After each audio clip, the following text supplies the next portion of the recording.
ಹೆಂಗವ ಇದ್ರ ಮುಂದಿಗೆ ತಮ್ಮ ನಿನ್ನ ಬಾಯಾಗ ಮಣ್ಣು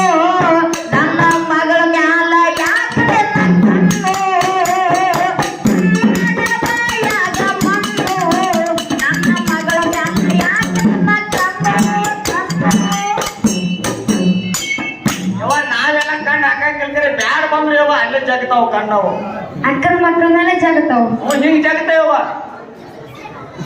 ಅದಕ್ಕೆ ಇರ್ಲಿ ತಮ್ಮ ಆ ಬಾಳೆನು ಮಾತಾಡೋದು ಬೇಡ ಹೆಂಗವ ಮುಂದಿನ ಸಂಧಿಗೆ ಸಂಜಿಗೆ ತಮ್ಮ ಹೆಂಗ ಮಾತಾಡ್ತಾನ ನೋಡಕ್ ಬರ್ತದ ಹೌದು ಏನೇನು ಹಾಡ್ತಾನೆ ಏನೇನು ಜಿಗಿದಾಡ್ತಾನೆ ಯಾಕಂದ್ರ ಒಂದು ವಯಸ್ಸನೋ ಜಾನಪದ ಹಾಡೇ ಹಾಡ್ತಾನ ಹೌದವ ಬಾಳ ವಯಸ್ಸು ಹೇಳ್ತದೆ ವೈನ ಅದಕ್ಕ ಯಾಕಪ್ಪ ಅಂತ ಕೇಳಿದ್ರ ಇನ್ನ ಮಟ್ಟೆ ಆಗಿಲ್ಲವ ವಯಸ್ಸ ಒಂದು ಹಾಡು ಹಾಡ್ತಾನ ತಮ್ಮ ಎಲ್ಲ ಮ್ಯಾಣಿಗೆ ಕರ್ಕೊಂಡ್ ಹಾಡವ ಅವ ಹೌದು ಬ್ಯಾಡಿಗೆ ಕರ್ಕೊಂಡು ಒಬ್ರೇ ಹಾಡಲ್ಲ ಅವ್ರು ನಿನಗಾರ ತಿಳಿಯಾಗಿಲ್ಲ ನಾ ತಮ್ಮಗ ಜನ ಹೇಳ್ಬೇಕಿಲ್ಲ ಹೇಳಿ ಅದಕ್ಕೆ ಇರ್ಲಿ ನಾ ಇಲ್ಲಿ ಗಂಟೆ ಬಿದ್ದೀನಿ ನೋಡತ್ತಿ ಮತ್ ನನ್ನ ಕಾಲದ ಬಾಡಿಗೆ ಹೋಗಿದ್ದೀನಿ ಬಾಳೆನೋ ಮಾತಾಡ